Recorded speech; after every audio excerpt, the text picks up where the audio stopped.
The linchpin to Alpha Company's success in battle. Some of these guys, they're fresh out of high school, and then you'll see them looking up and asking, some of the older guys questions so they get the knowledge. Jake, Frank, let's come on down. Link up with us. After nearly 20 years as a Marine, Platoon Gunnery Sergeant Coronado has an eye for detail that misses nothing. Well, basically I'm in charge of beans, bullets, and Band-Aids. It's just taking care of the guys. Something that ranks real high up there is definitely the training. You had big guns on there, okay? All you did was just dwindle down your ass. Coronado's really squared away. He's an old cat. He's been alive a long time. He's like 40 years old. But the thing is, he's very organized, very flexible. He can stick to a plan. If it changes, no problem. He'll adapt to and overcome. With deployment to a war zone less than 3 weeks away, the tempo of training increases daily. Alpha Company repeats mission scenarios over and over. The goal is to develop a so-called fluid state of movement, reacting to every situation as it arises, adapting to any circumstance without becoming predictable. Let's go, rear element, push it up. It's always chaos on the battlefield. As far as training goes, there's always chaos as well. And the best way to get better at it is just practice. Yo, man. Dry runs, doing it over and over and over again. Nobody likes doing it. It's a means to an end. It's a means to staying alive. As much as they hate doing it, they realize it. And that's why I love Recon Marines, because they bitch and moan about everything, but they still do it. While training in this mock battlefield, Alpha Company pays for their mistakes with simulated casualties and deaths. But in 20 days, the make-believe ends, and so will the second chances. It is a heavy burden for platoon leaders whose decisions will mean the difference between life and death for their men. My biggest concern right now, honestly, I like to bring all my boys back. Alpha Company's next training scenario is designed to prepare the men for the deadliest weapon used by the enemy. They must learn to react on instinct before the countdown to deployment is over. Let's go, 520, let's go!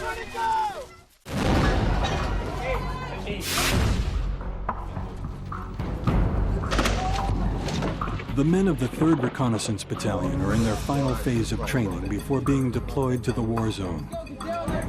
In just over 2 weeks, they will be patrolling the roads of the Sunni Triangle.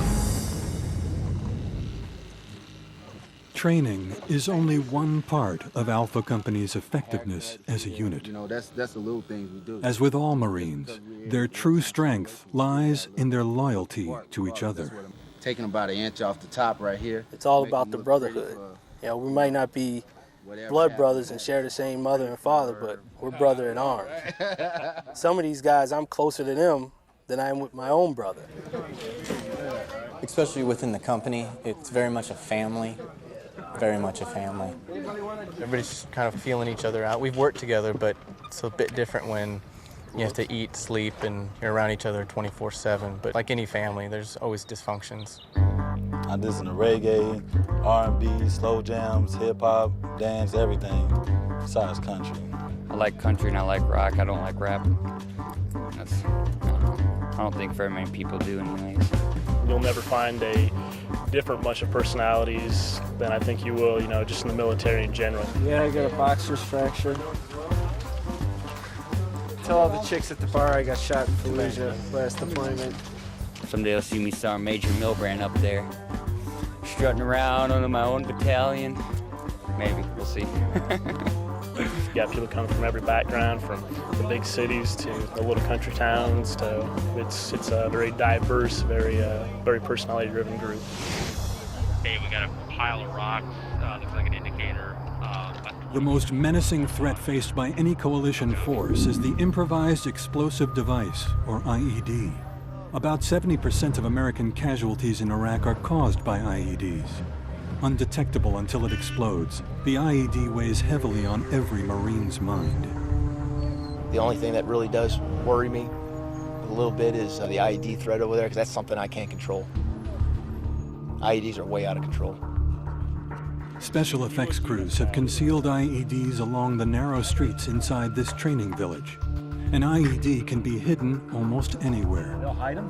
Using special effects is a new addition to a training scenario, striving to keep it real and test the reactions of men working to stay alive.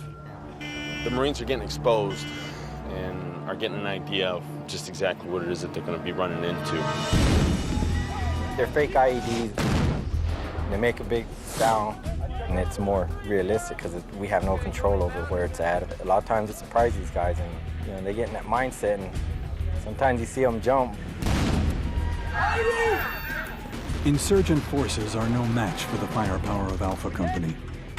But a terrorist can easily rig explosives into an IED powerful enough to kill everything and everyone within its blast radius, up to and beyond 30 meters. Captain Hobson, move! Because you never know what's going to happen looking for IEDs. It's actually pretty stressful if you think about it. I mean, you never know what's going to happen, you never know what's going to pop up. So it just keeps you on your toes. Keep moving, keep moving, keep moving. As each platoon sweeps through the village, they strain to sense the avenues of potential enemy fire. An IED blast may be only the first stage of a larger insurgent attack. You have an IED on the right, but then you'd be ambushed on the left. That was to reinforce into them. You gotta hold your sector of fire. You gotta trust that the guys that are watching your back are actually watching your back, and you gotta just sit there and do your job. Move them out of the front! Move them out of the front! May have to breach with a grenade. Throughout training, the men are provided vivid evidence of the dangers they will face every day in Iraq. But outside of the physical danger, there's an emotional toll to pay for such a dangerous occupation. There's always the wrestling match in your brain between the wanting to say goodbye and to family and friends, but also trying to, put on your game face and ratchet down the emotions. I've been deployed a lot since we've been married. She always tells me be careful, take care of myself, the normal stuff. She knows I got to do what I got to do, so she knows I don't like her to dwell on it. Moms always tell you, they love you. Mine does. She worries a lot. She's a typical mother hen. I don't know. She kind of just accepts it. No matter whether I'm 12 or 30, she's going to worry about what I do. The IED is a 24-hour threat, especially deadly in vehicles driven by suicide bombers. Tonight, the men of 3rd Platoon will face another challenge as training continues to escalate. Making them think, throwing new problems at them, and seeing how they manage to stay calm, cool, and collected during the situation. When a civilian car approaches the checkpoint, it appears to fit the profile of a vehicle-borne IED. The Marines have seconds to react. Light him up!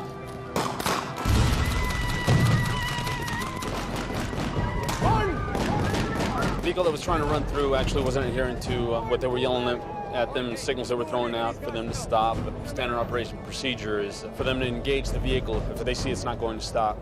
Basically, that was, they're trying to kill us, we got to kill them. Despite the explosion, the Marines suffer no casualties and safely secure the area. 2 weeks from deployment, the men of 3rd Recon begin live fire training. Shooting real bullets instead of blanks is as close as they can get to the physical and mental stress of an actual firefight. They're using live ammunition. The Marine now, he has his weapon system and it's locked and loaded, and it's no longer running around like your parents' backyard playing guns. Now it's for real and people can get hurt. We've received intel. Lieutenant Whitney's brief before the exercise begins is for safety. Shooting live rounds while performing complex physical maneuvers raises the danger. Each man must remember that even a momentary lapse of attention can be fatal for him or his teammates. Weapons. We're moving out! The squad assault teaches the Marines to maximize firepower. With one team pinning the enemy down, the other moves forward, alternating fire and movement as they advance on the enemy. This movement is called bounding.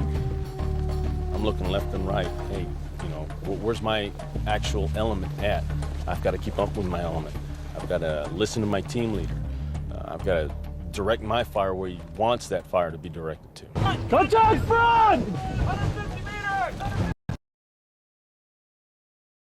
A successful squad assault relies on fluid motion, sustained fire, and team coordination. Let's go! Bound! Bound! Bound! Shift right! Moving, shooting, and communicating requires a combination of teamwork and awareness of each man's position. Cover each other's movement! You typically want to have somebody shooting to cover the enemy. Keep their heads down to keep them from shooting you. And by fire and maneuver, you can close the distance on the enemy and you can get to the side of them. You're able to either kill them or make them surrender. If you're not seeing what your teammates are doing, it can be dangerous. Not knowing where your sector of fire is, especially when you're on foot. Not all dangers Alpha Company faces are bullets and bombs. In Iraq, summer temperatures reach 120 degrees Fahrenheit or more. Alpha bound! Focusing on the mission while carrying up to 80 pounds of ammunition, water, weapons, and armor plates in the intense heat is a constant challenge. It's one thing being in vehicles, but when you're on foot and you're doing an assault course like that, you have to be aware of everything that's going on around you. The moment people start shooting, you definitely start looking for cover more and you start moving through it with more of a sense of purpose. When Alpha Company takes fire in the open, their best defense is to take the offense. Marines use aggressive movement and sustained firepower to overwhelm their enemies. I'd say it's a broadening experience for all the members of the teams and for the platoons. So they're going to have some general infantry, general combat experience, not typical of a reconnaissance and surveillance platoon. An important lesson of combat is to expect the unexpected. Clear! Hold up. 6, this is 2. We got a dry hole here. When the men arrive at the reported location of a weapons cache, they come under attack from an enemy ambush. Morse, give me rear security! Push left, Goose, push left! We try to replicate as close as we can to actual combat situations. When the Marines do hear the actual real crack of that round, it does give them a little bit more of a sense of urgency. The adrenaline picks up. There's some inherent stress there. Alpha Company's primary weapon is the M4 carbine. With a muzzle velocity of 2,900 feet per second, a burst from an M4 can tear through a target 5 feet or 400 yards away. To prevent death or injury from friendly fire, all platoon leaders keep a close eye on their team's movement. It's a live fire situation. Obviously, you don't want anybody hurt. Another thing, too, is to paint a mental picture for the troops so that they know, hey, this is where I have to go. I have to pick my next covered and concealed spot so that I can direct my fire onto the enemy and suppress it. I also have to keep from getting shot. Coronado's platoon takes quick action to deflect the simulated insurgent attack. Shooters, turn and go! The platoon reacts as a single, seamless action, exactly what he wants to see. As the enemy is forced to take cover, 3rd Platoon completes a safe withdrawal. Everybody's laying down fire, trying to suppress the enemy. If everybody's doing their job well enough, that's what's going to happen. You want to conserve ammunition, you only do so much. You got to make sure that, hey, nobody's firing behind anybody, making sure he's staying in his lane. Cease fire! Cease fire! If it was an actual enemy attack as well, I've got to be thinking, hey, do I have 360 security all the way around? Make sure I got guns every which way. We got to make sure that we cover our backs and hopefully come out on top, accomplish the mission. Mounted patrols are among the most dangerous missions for recon Marines. Convoys cover more territory than patrolling by foot, but the vehicles are an easy target for IEDs. Every man in the convoy is aware of his vulnerability, but trust in their tactics and each other is the biggest advantage they have. When you're going into a combat zone, you want someone with common sense who can manage you and lead you. I'd rather be a deer led by a lion than a lion led by a deer. I don't want someone who's going to crumble under the pressure. I don't want someone who's going to say, well, whatever you think, just go with it. I want someone who's involved. As the final days dwindle down to a precious few, nothing can prepare the men of 3rd Recon for what happens next.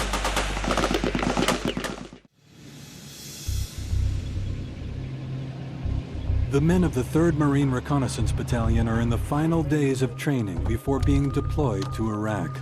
Every day, the tempo increases and the tension is growing. In less than 10 days, it's for real. Today, a mounted patrol must traverse through enemy territory to reach its objective, an Iraqi village. The constant threat of insurgent attacks provides a stark reminder of the vulnerability of travel by road. For Platoon Sergeant Rosignol, realism in training is everything. As the man responsible for his men's safety, he feels a personal responsibility to bring every man home. My ultimate goal is just to train everybody to the best of my ability, give them the right tools to put in their toolbox so I can get all of them home. And nobody wants to be the one to write that letter or go make that home visit. Roslin, what he brings to the table with him and his platoon commander and their relationship is that they're give and take. They come with their plan, and they can flex. He doesn't like to have any friction when it comes to, what do we have to do? Let's get it done. And that's his type of personality.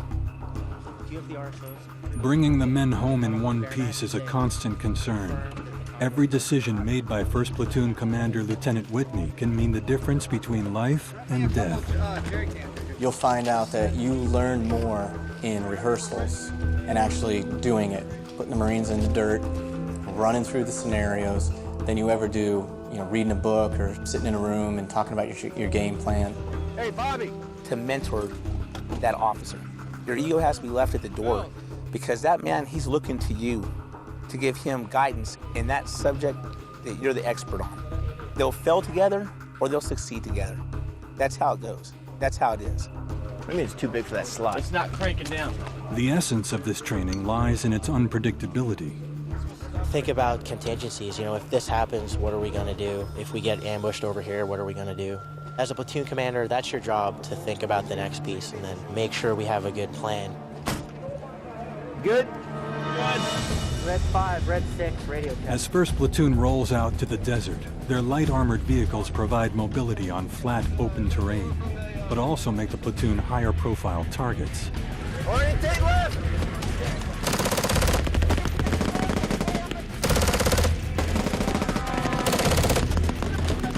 Red 5, we're taking fire from the right trench line! As you're with these guys, you get to know their every move. If you just shove them all together and put them in place, then you really can't anticipate what that guy's going to do, and that's where mistakes are going to happen. If someone who's in an admin job makes a mistake, someone doesn't get paid. If I make a mistake, someone gets killed. Load it up! Load it up! That's also why I surround myself with very competent, very capable individuals that will say, hey, sir, you need to move here, or hey, sir, they're about to do this. Everybody keeps their head in the game. Oftentimes, convoys will come under attack by insurgents hiding among the civilians in villages. In this scenario, the green targets represent civilians. The Marines must learn how to differentiate between friend and foe. Red 1, pick up your rate of speed. The mission is to protect the innocent, understanding the atmospherics of a particular town and how it may change from town to town. What the f are you engaging up there? The extraction is not without problems. Every mistake will have its own consequences. We already try to think like the enemy. We also need to think like those friendlies, the innocents out there. Put yourself in their shoes and try to understand what's going through their mind. Hey, bravo, bravo! It is an axiom that no plan survives the first shot of a battle. Whitney encounters a double predicament when one of his heavy guns jams. Then, he loses radio contact with his other patrol elements. Bobby! If you really want to try and push them to their potential, you have to push them to failure. Because only after failure do they truly understand that's where their bar is at right now. And if they want to elevate it, it points out your weaknesses, and it also points out your strengths. JD! Clear communications are a key to successful unit actions. Without them, the best trained men can deteriorate into confusion. When Whitney's radios go down, he is forced to improvise. Bobby! It's not exactly what we would typically